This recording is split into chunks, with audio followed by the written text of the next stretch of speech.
Welcome to today's Ask an Expert session, where we're going to be discussing co-manufacturing for CPG brands and getting all of your questions answered.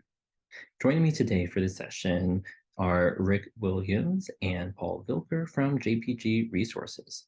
I'd love to have them introduce themselves, and then we'll get to answering your questions. Just a little personal background on me. I've been in the food business over 30 years. Started actually with co-founding an ingredient manufacturing business, then a second one, and then that evolved into a CPG food co-manufacturing business. We didn't own any brands of our own. We simply did branded items for other companies, such as many of yours. After we sold that business, I started consulting within the food industry, joined a brand, and ran operations for that brand for about 5 or 6 years until we exited and sold to a major food company. It was my first opportunity to be on the brand side. So I like to say that when you talk about co-manufacturing, I've been on both sides of the table. And most of my career was actually on the co-manufacturer side, but more recently on the brand side. I joined JPG Resources and the team there, including Paul, a little over 3.5 years ago, and to help build out our operations and supply chain management practice area. Thanks, Rick. Yeah, Paul Vilker. I also partner alongside Rick Williams. I've been in the food industry for just over 10 years now, almost solely in manufacturing, supply chain, and operations. I help lead the Co-Man Solutions practice area at JPG Resources, where we not only help source manufacturers for businesses such as yourself, but also manage, scale, and set them up for some of our branded clients. I've helped run a few manufacturing facilities in the past. I'm actually at a co-manufacturing facility now, doing a little bit of due diligence. So part of what JPG offers is also some M&A strategy. So we have the opportunity to go under the hood of a lot of these entities to understand their strategies. That only helps support our branded clients and customers and folks such as yourself. So looking forward to answering your questions and hope we can help. Excellent, Rick and Paul. It's so great to have you. So starting off, we're coming out of this weird time where COVID really disrupted a lot of supply chains and manufacturing. What have been the major changes? I can talk a bit on the demand side, and I know Rick has other experiences. So when we were during COVID, capacity for almost all products was pretty tight. As you can imagine, most of consumer dollars were away from food service and restaurants and put into grocery and distribution channels. And so that strained the production and manufacturing component of the food supply chain. So it's trying to just find somebody to make your product was incredibly difficult. And at JPG, we do a lot of innovation work and commercialize and create and develop a lot of products. So when we're trying to find manufacturers to produce it, that was a real challenge. Coming out of that, we're seeing some of that ease and relent. And we saw a plateau period probably at the end of last year. Now it's really starting to, and when I say decline, that means capacity is opening up. So the constraint is kind of evaporating. So the opportunity for smaller brands and entities to find an external partner should be more available and a little bit easier than during COVID, when manufacturers were focused on their top 5 customers, large 3-week-long runs. So that's from the production side. Rick, I don't know if you have anything else. Yeah, I think those are all great insights. And, in addition to the transition from food service, the shutting down of that trade to CPG and the pressure that put on manufacturing, manufacturers faced pandemic-related labor issues, where people were getting ill and tried to manage through that with some really pretty good and innovative methods of trying to keep the workforce active and healthy. But then also just the whole impact on supply chain, where their suppliers were facing the same issues they were. Many times we saw the links within the supply chain get severely strained. For the most part, they held, but it was a tough time.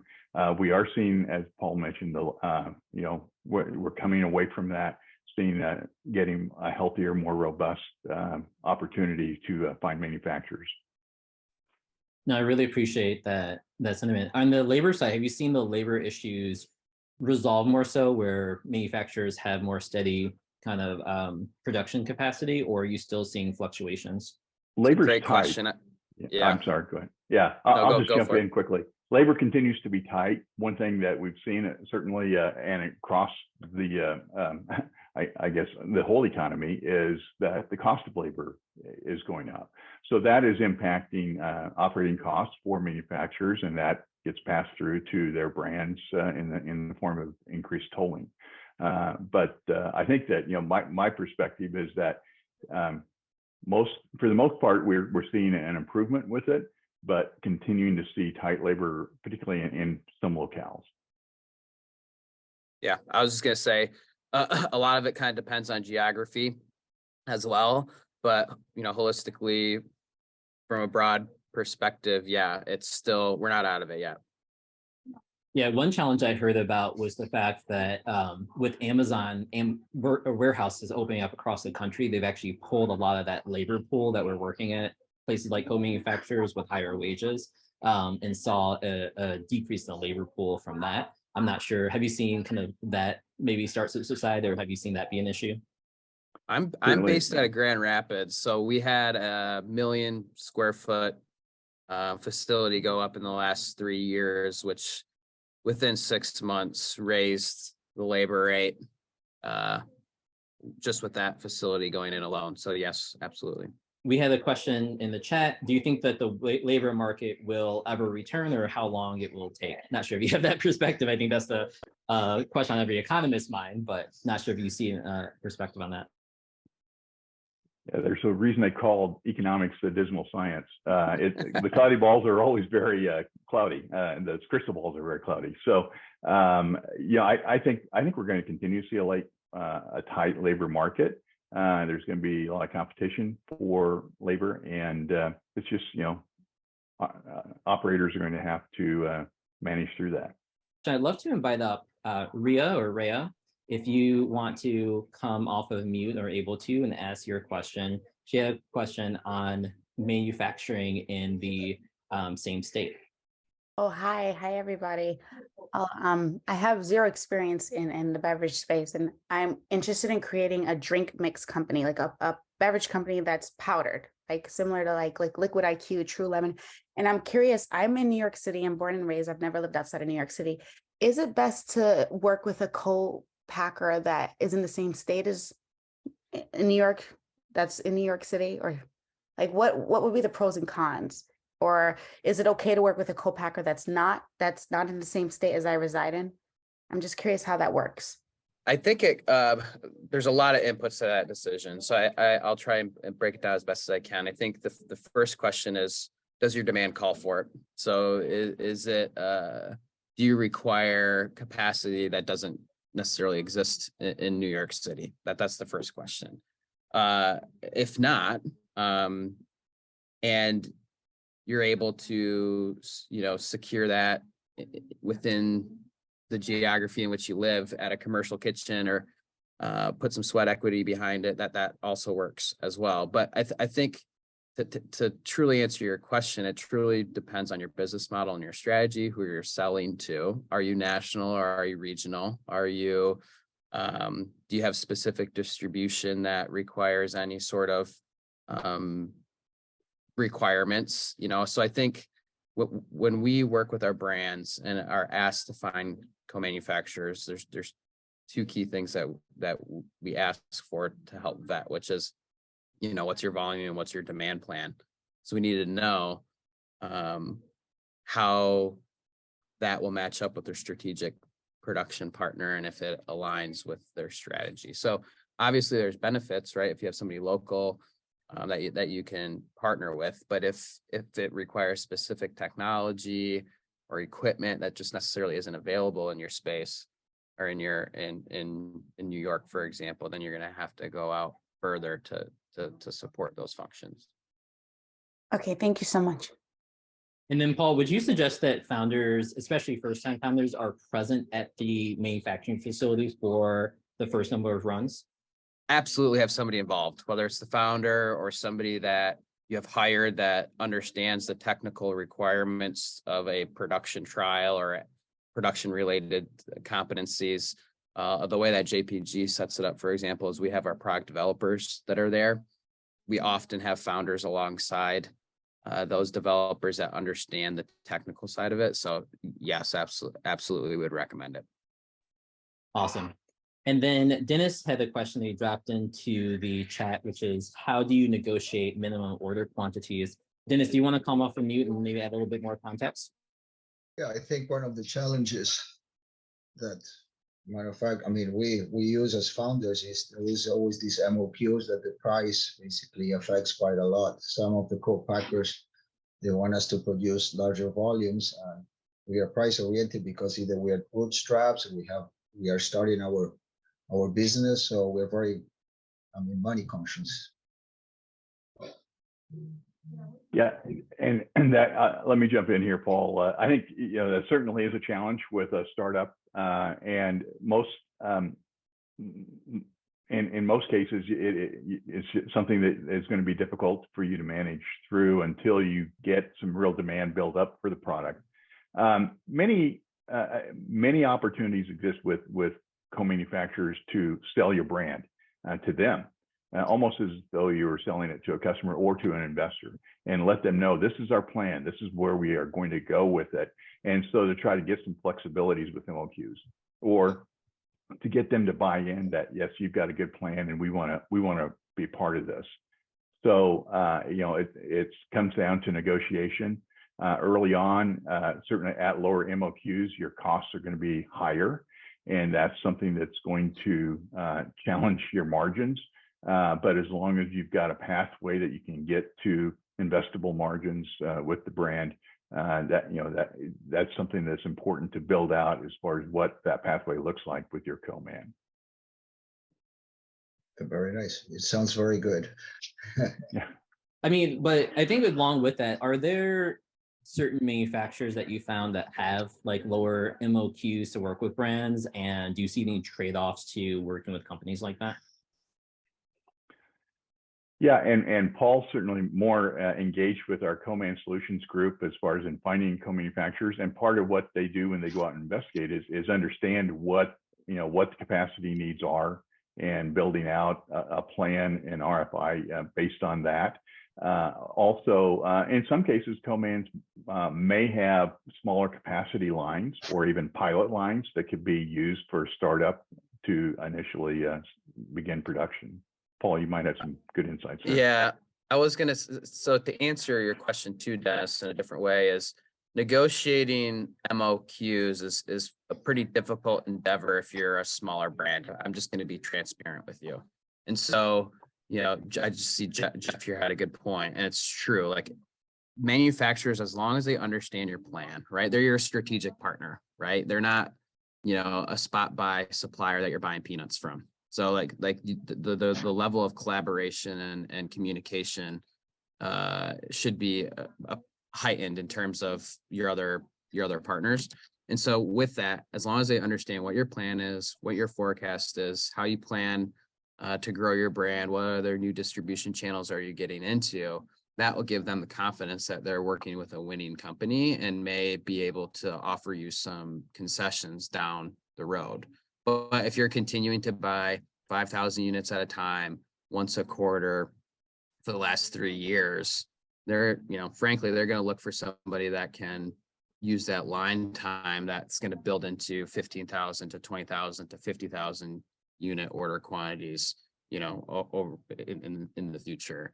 It's also a finite thing, right? The capacity is a finite thing that manufacturers sell, right? So it's not like manufacturers have unlimited processing technology that can support unlimited brands. They have to pick and choose who they want to be their strategic partners as well.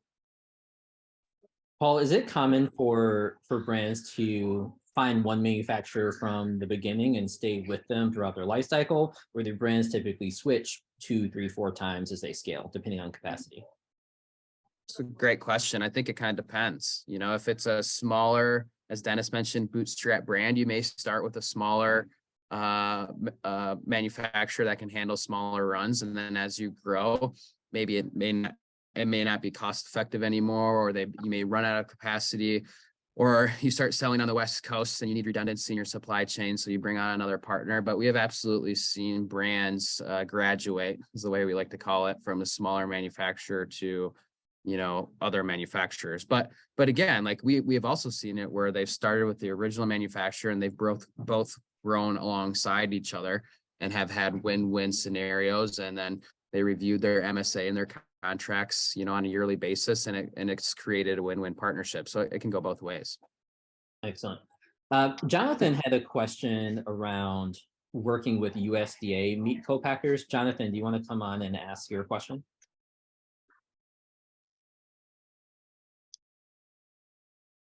Yes. Hi. Great to talk with you both. I'm here in Chicago. I have a product that is a hybrid meat product. It's part raw beef and part mushroom, ground mushroom. And so because it does involve raw meat, it's basically treated like a regular ground meat product. And so I think one of the challenges as a startup that probably a lot of other startups here are facing is those large minimum order quantities, and with beef, it's very much the same. So a lot of these, even the smallest co-packers probably won't do a production run for less than $10,000 of worth of stuff, and that's like the smallest. And so there's much larger, co-packers in the area. But I was just curious to see like the JPG, how you guys navigate the meat co-packing, and learn more from you.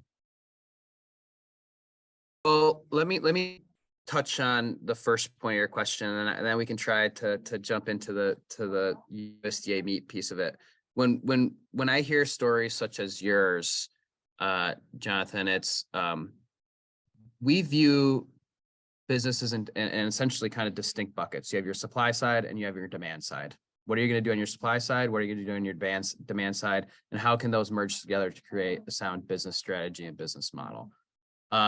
You're developing a product, right? Or you have a product that's, if you do require co-manufacturing and you don't decide to internalize it or raise money and produce on your own, you are going to be stuck essentially in that model, right? Because those, I mean, I've worked in value-added protein, so I understand. I've actually worked in a pork processing co-manufacturer, and the way that these entities are set up is like they can't, it's this penny margin business, so they have to focus on volume and output, right? So it's they're restricted in their business models as well. So what I would say to you is, especially in this market, is to really focus on the demand side of your organization right now and make sure that that's in line with your business model and strategy. Because like you said, you're going to need to, you're not going to get away from those MOQs unless you decide to internalize production. You can't necessarily manufacture it in a commercial kitchen, right? Because you need the USDA. We have seen that before, right? So those are essentially your options.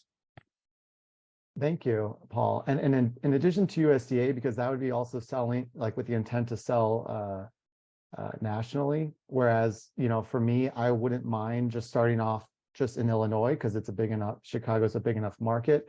So I wouldn't mind starting with like a co-packer that might just be like state certified. And so I don't know the exact term for that, but I was wondering if you happen to know of non-USDA meat co-packers as well, just to kind of understand like how, is there a big difference? Is there an opportunity there or not? Yeah, that's a great question. Unfortunately, I do not. The brands that we work with and the manufacturers that we typically deal with are established commercial facilities. Doesn't mean that we don't look or work with smaller entities for specific startups. But again, the majority of our work is in, the best way I can describe it is like the large commercial sector. So I'm sorry I can't help you out there, Jonathan. No, that's fine. And I think, to your initial answer, like how the margins are usually small for the meat industry, and that they usually work a lot in volume. So that's one of the biggest challenges, but it's also one of the benefits in terms of like not having that much competition in the meat space. But I think in terms of also getting started, and correct me if I'm wrong, but setting up partnerships with whether it's CPG partners or retail and food service, which is kind of where I'm looking at first, getting those like letters of intent and showing like the volumes that are maybe expected to be purchased at those places, and so they can kind of feel a little bit more comfortable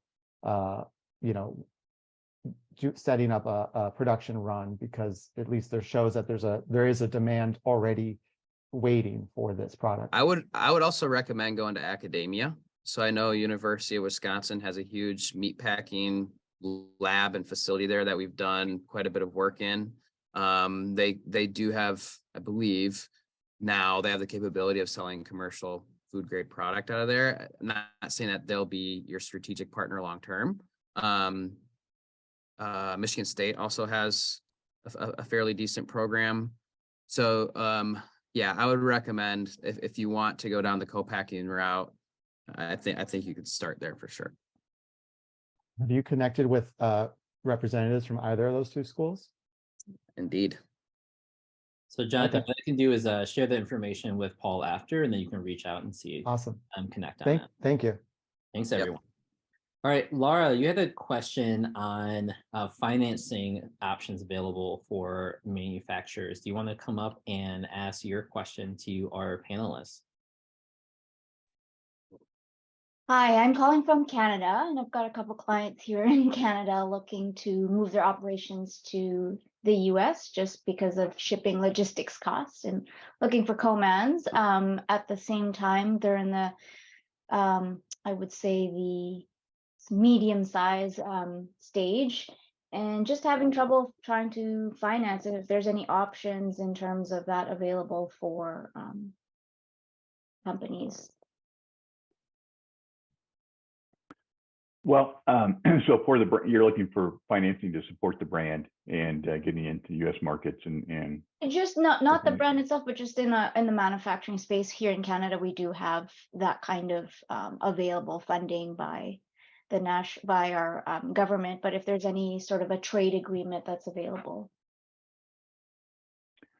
I'm not aware of anything of that sort. I mean, there are certainly investment groups that focus on the manufacturing sector that would be interested in the right type of opportunities, and they can come in at different levels or scales. It can be very early stage with the business as well as more mature there. So that's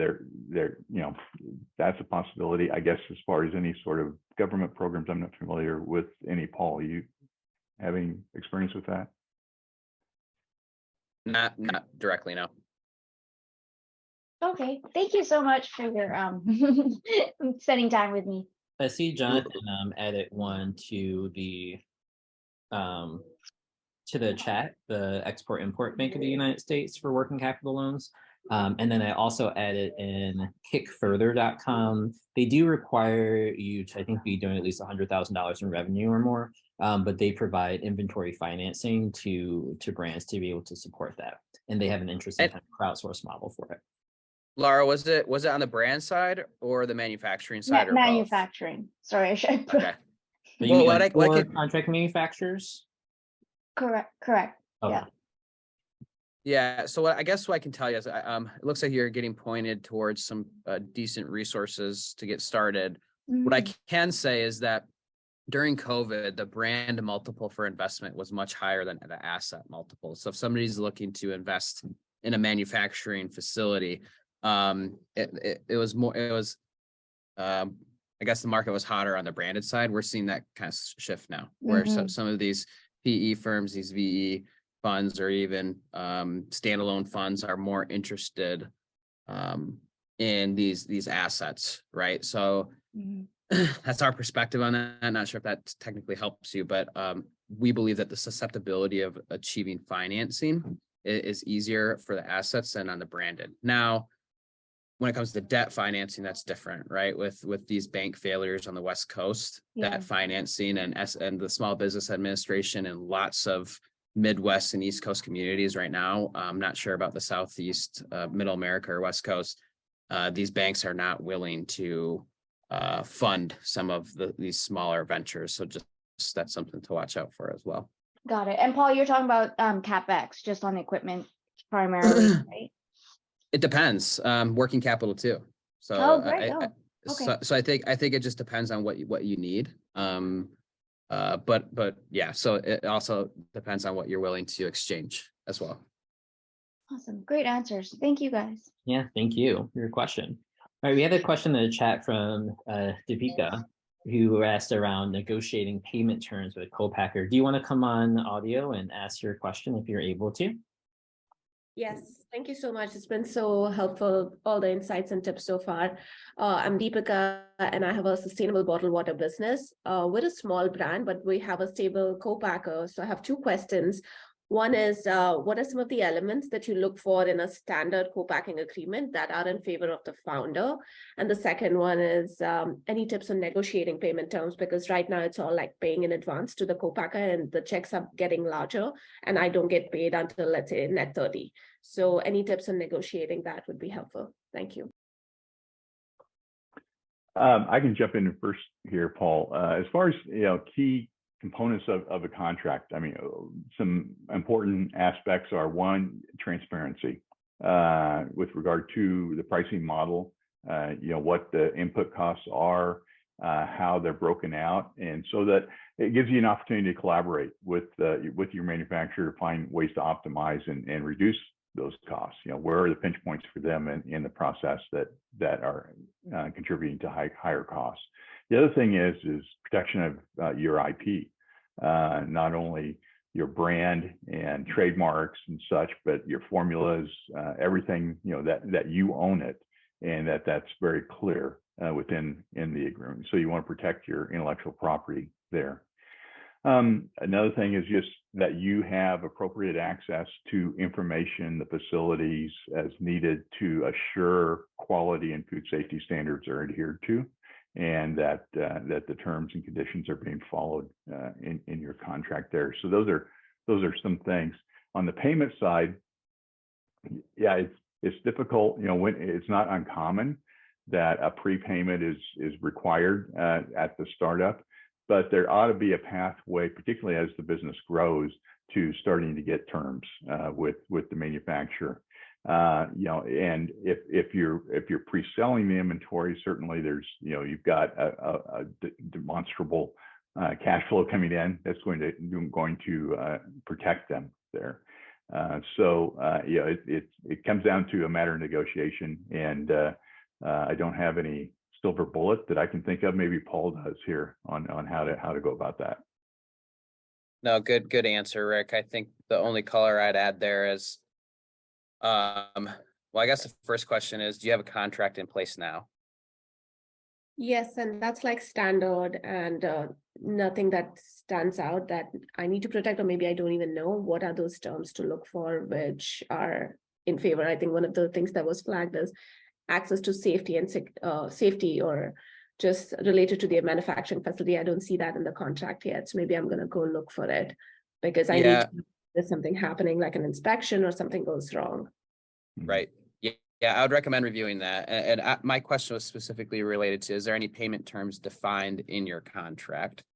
If there is, so it's a couple things. If payment terms are defined in your contract, and then contract review, right? So another piece is like, how often are you reviewing your contract? We always recommend our customer or clients to have like a yearly review. So if you have a yearly review, you may be stuck within that year, but by the time that review rolls around, you can say, hey, can we just ask the question? Can we talk about our payment terms? We've been prepaying you for X amount of time. More often than not, if it's a turnkey solution, a lot of manufacturers will ask for 25 or 50% down anyways to purchase the materials. And then, sometimes after that, is net terms. But if you've been with your partner for 5-10 years and it's steady, you guys grow together, you're strategic, and you're still prepaying, that's preposterous. So, So sometimes it's just about asking the question. Sometimes it's about reviewing your contract to understand when is appropriate to ask that question, and then really drive home the fact that you're a stable partner. You know, you've been purchasing product from them for X amount of time, and that you would really like to, you know, your next 12 to 18-month plan is to move to a net payment term. Is that something that you'd be open to? So just asking the question sometimes gets it going. Yes, thank you so much for the tips. Very helpful. Perfect. We also had a question, I think, from Ryan, but he's dropped out now, on the best way to approach evaluating co-mans when capacity can be maxed out in some industries. And for his example, like for gummy products, do you find that like for some industries capacity is kind of getting maxed out? And then we kind of talked about it a little bit earlier, but if they can't find any when they make their product, what should they do? So he used gummies as an example, and that's an excellent example. Actually, that's one of the main product categories that we're involved with that has seen an immense amount of capacity constraint. So there's a good chunk of gummies that, you know, your kids eat or that we eat, whether it's functional or fruit snacks or candy, that's outsourced, right? So China makes a lot of them. And so the opportunity for that particular market in the United States is high. So his question was in terms of evaluating a manufacturer. So I wish he was still on, because I'd be curious to know what he means by that. Like, does he mean finding or evaluating capacity or evaluating availability? We can speculate, but I don't know, Jordan, if you have anything. Yeah, I mean, I guess it's likely that he's talked to manufacturers and they're saying like, sorry, we don't have the capacity to bring you on. And so I think he's looking to figure out like, what are some of the either the conversation points that he can use to at least get a start with some of these manufacturers, maybe in terms of like limited lines time, maybe it's just one run every so often, or you know, how to move forward with the business. Is it looking at what overseas manufacturers for these products? Yeah, if it's gummies, probably, right? Like there's just too much demand for gummies right now, and you're not going to get the attention of any manufacturer unless you're bringing, you know, 10 million plus pieces annually for them to even consider, right? We have to think some of the largest gummy manufacturers in the country right now are producing 10 billion plus pieces a year, right? So and it's a very intense process. I don't want to speak too much about gummies. My point is if you're creating a product or have a product in a space that's capacity constrained and you want to establish an outsourced production strategy, you know, your best chance is either, like you said, Jordan, outsource or going overseas to determine if that makes sense, or again, focusing on the demand side of your organization to sweeten the pot for one of your strategic production partners, and so that it makes sense to that production partner as well. Excellent. No, I definitely appreciate that. I see Jeff had a question in the chat. Do you want to come up and ask your question, Jeff? Yes, so I've in the last 4 months joined Bell Brands. We obviously produce Baby Bell, Laughing Cow cheese, that sort of thing. But at our facility in Little Chute, Wisconsin, we do more regional brands, cheese spreads and that sort of thing. But we're currently at about 30% capacity in our facility, which is kind of unheard of in this day and age. So we have a ton of capacity that we are looking to fill through co-man / co-packing opportunities and partnerships. What's the best way to find these potentials? So far, I've been to, Expo West, just got back from National Restaurant Association and kind of finding a little bit of stuff going on at some of the food shows.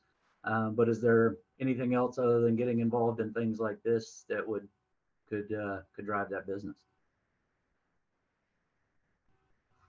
I'll just jump in first. As far as from a show standpoint, those are good ones. I think that certainly PLMA, if you do that, Pack Expo perhaps. Another would be regional shows, if that's somewhat your focus there.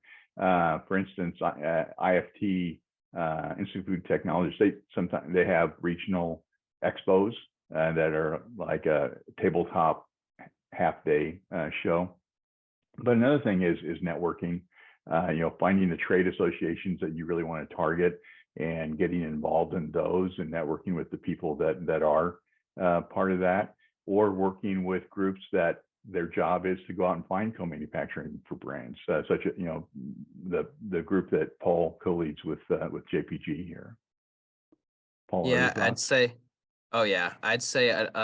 those are all great shows, and you may not have immediate results from them, but the long term, I guess, the long game in those shows, like they will benefit. I think another strategy to fill capacity is going to your competitors and asking them, hey, do you need another supplier, right? We'll be happy to be your secondary supplier, right?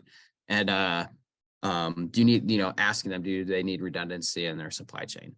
And so, we have seen a lot of our, a lot of the co-manufacturers that we know of, not necessarily work directly with, that reach out and literally say, we would love to be your secondary supplier.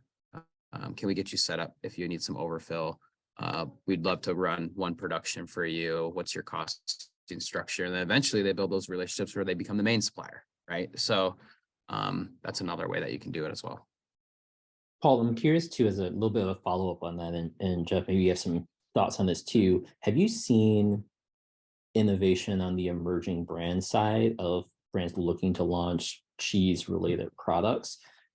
Just from my perspective and working with brands getting started, at least under 5 million, is that most of them are, looking at things like alternative dairy products on like the innovative side, and I haven't seen too many kind of newer brands looking to launch with dairy products. Yeah, so we've done about 3 projects in the last year alone for alternative cheese or alternative dairy cheese products. Yep. Any for actual dairy? No. Okay. Nope. It's all Yeah, alternative. Yep. That's the other thing with that. We're pretty much open to anything within our capabilities. Doesn't necessarily have to be cheese related. We're kind of wide open as long as it fits the capabilities of the plant. So Jeff, I think one thing that would help as well is if you want to share with me on like the capabilities of what those are and even some information around the minimum, there's tons of organizations. So, through Foodbevy, we connect with over 800 founders.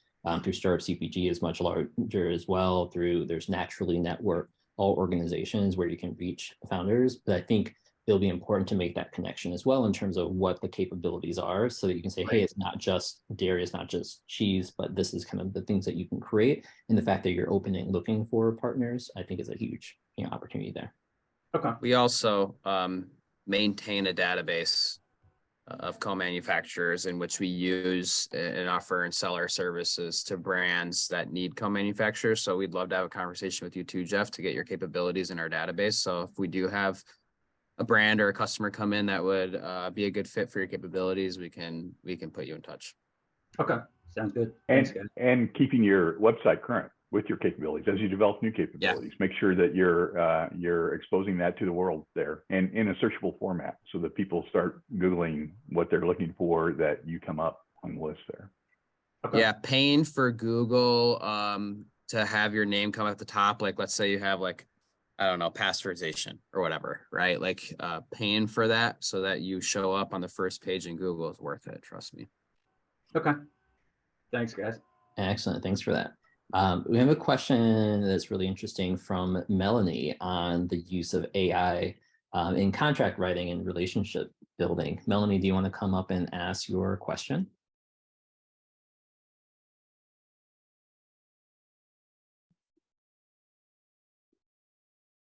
Melanie might not be available to join, so I'll ask it for her. If you are available, you can feel free to jump on in.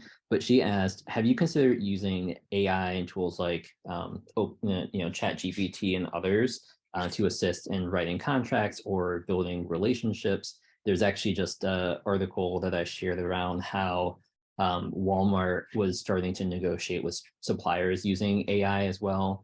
Have you seen any talk of that or start to think of ways of using that internally? Rick, do you want to take this one? Yeah, sure. I can say, personally, I have not done it, but I do. It's scary, amazing. Oh, there's Melanie now. Do you want to jump in before I start? Oh, no, go ahead. It's totally fine.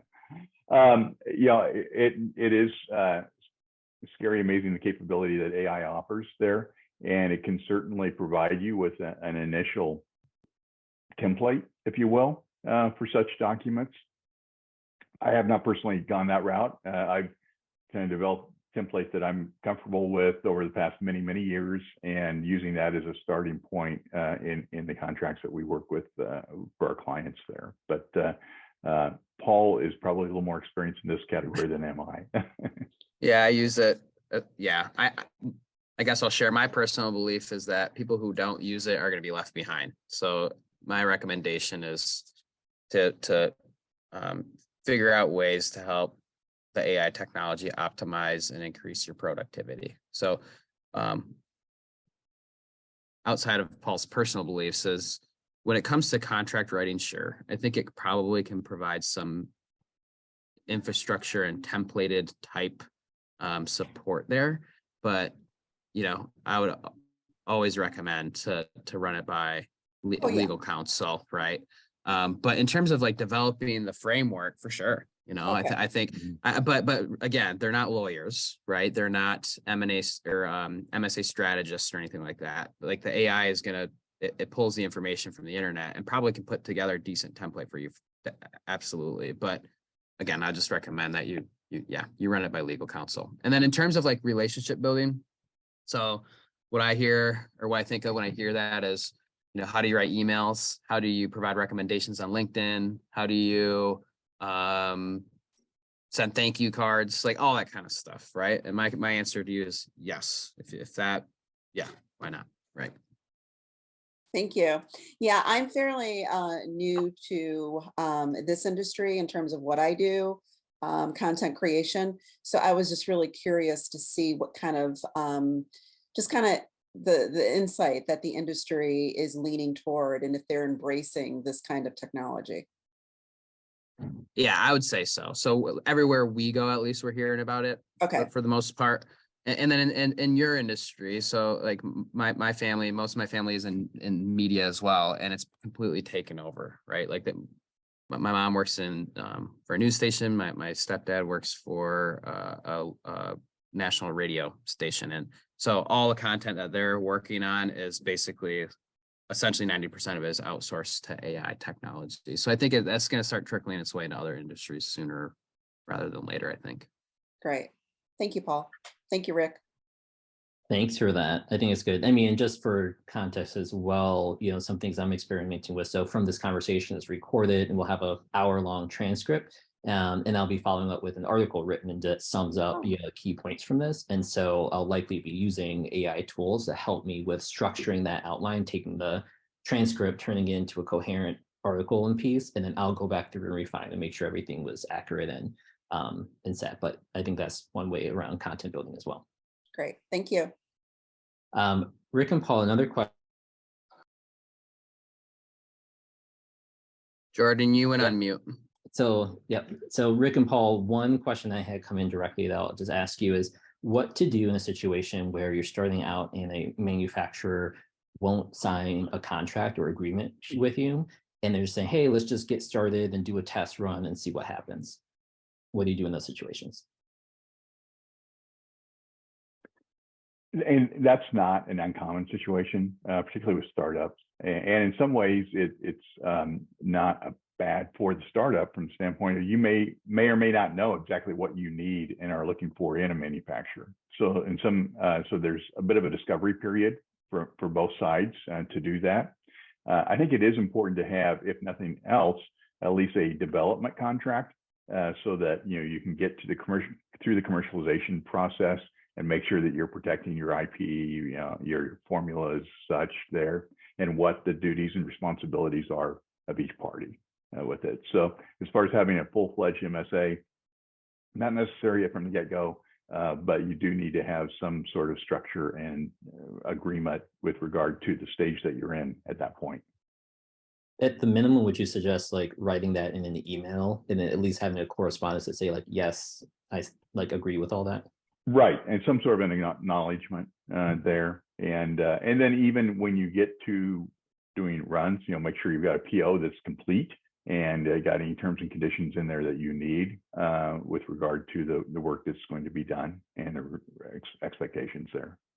Yeah, and to expound on that a little bit further, you can put terms in the PO too. So if they're, again, to Rick's point, it's not uncommon to be in this scenario. It's not technically bad for the branded side or the person or the entity not producing to be in that situation. There's a lot of validation work that needs to go into contract manufacturing, and we have seen plenty of times where pricing isn't even secured until their second or third production run, right? So, again, it's not bad, but what I would do is if there's specific terms that you need, right? And not necessarily payment terms, but like anything that's like, if you're producing a 50-gram bar with, you know, a variation in the terms of weight, like you can put that into your PO, you know what I mean? So like, you know, there's ways that you can at least secure some of your top priorities, you know, because once the manufacturer accepts the PO, they're accepting the terms within the PO as well. So that's another way. And early on, there's so many things that you don't know, and same with the manufacturer. And so the more defined it gets, frankly, the better negotiation posture you can have when you do get to that where you're negotiating that final agreement. And one thing that I would recommend that everyone does if they're going into a manufacturing run is I posted a link in the chat, and it's also on foodbevy.com under industry resources, but a link to a comprehensive co-manufacturing agreement that the team at JPG put together. And what I recommend is going through each of those so that you're aware of all the areas where the business can go wrong, essentially, and that you need to have an understanding around how they're going to handle it, even if it's not signed, so that you're able to ask all those questions, because what might be standard for them might not align with what you're looking for and what you want. And so make sure that you're aligned on that, right? So I did a manufacturing test run with my product T-Squares. The manufacturers said like, oh, of course, they're a multi-million-dollar brand. They do tons of large projects. So of course we can make your product.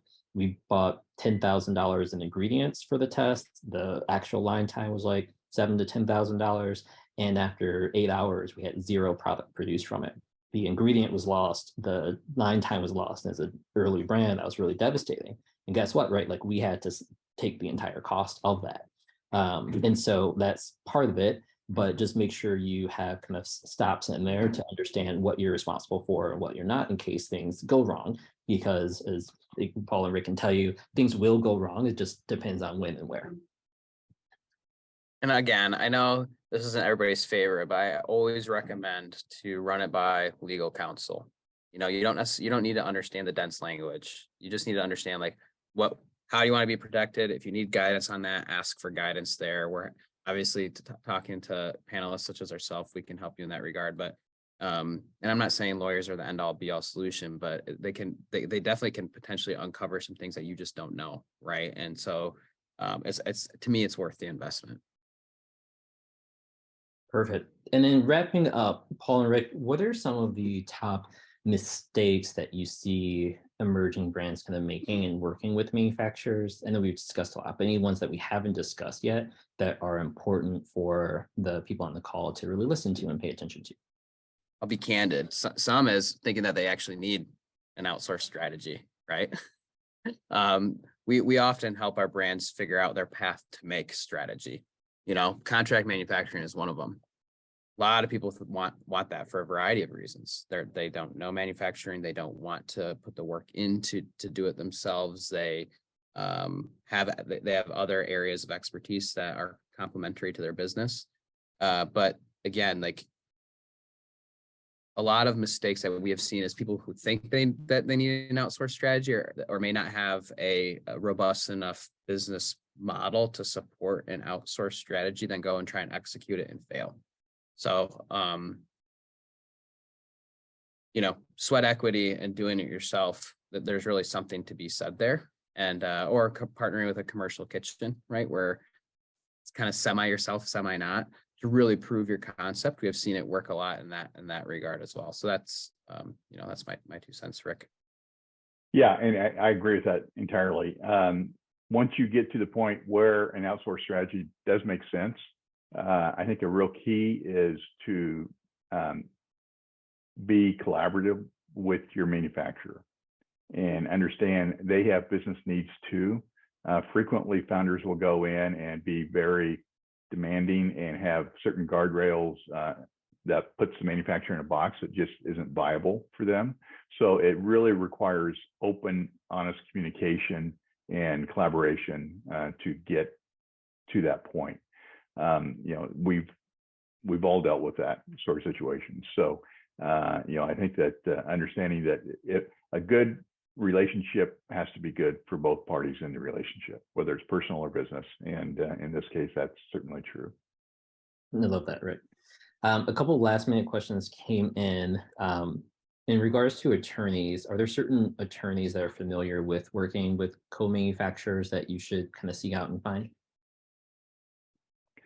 There are that have experience working, putting together manufacturing services agreements, understanding the CPG space.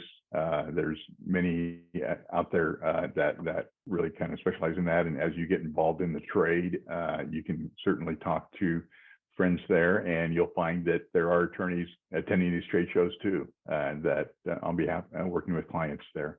And so, yeah, I think it's good to find someone who does have that expertise. Perfect. And then Dennis had another question. In beverages, the batching approval is crucial before running production. How much time is normally given to the founder to approve the batch and make changes if needed? It's a good question. So normally typically that's what the trial is for, right? So you develop what we call your gold standard and the finished goods specification that is to be met every time a manufacturer produces your product. So once that's approved and the systems, processes, quality procedures, food safety measures, all that's put in place to support the production of your product, typically there's really no need for a founder to approve every single batch after that, nor is that efficient, nor would we recommend it. So that's typically how we engage with our brands and manufacturers, as you do a lot of the upfront work to develop the process, the finished good specification, develop your gold standard, create your guardrails. And oftentimes, manufacturers have those in place already if they're producing another product that's similar. So it's a fairly plug and play scenario, maybe with some minor adjustments based on the novelty of a particular product. But when it comes to like approving batches, we wouldn't recommend that. We would recommend approving the process to support the integrity of your product for when the operators are producing it. And then after that, having regular, touch points and communication, maybe visits to ensure that they're following your process.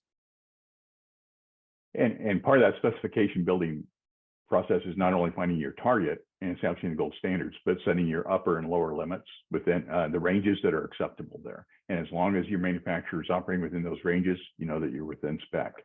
As far as with regard to each batch, you don't need to approve each, but with lots, frequently what we do is get retained samples from each lot of production, so that either the founder, the brand, or someone on their behalf can do an evaluation, do a food review of that, and grade it and make sure that there are no issues with it, and then also retain samples of those lots throughout the shelf life of your product, so that if there are consumer issues that come up, you can go back to those retains and investigate. Also, with those retains, you still have to agree on what's acceptable and what's not acceptable. So there's still some upfront level of work there that needs to be done. Rick, Paul, thank you so much for joining us for this hour and sharing your expertise and your feedback. It was incredibly helpful. And thank you to our audience for asking all the great questions. I know a lot of you are living with this day in and day out, and manufacturing and getting your product to market is one of the two biggest challenges for any food founder or manufacturer, along with sales on the other side. And so it's a crucial part that you need to get right in your business, and that's constantly developing. So hopefully you got some answers to move forward. If you do have any other further questions, I'd be happy to connect you with the JPG team, with Paul or Rick or others. So just shoot me an email, jordan@foodbevy.com, and you can reply to the to the ticket that you got in your email, and happy to help. With that, everyone have a great rest of your Wednesday and week, and good luck on your journey. Thank you. Bye. Bye-bye.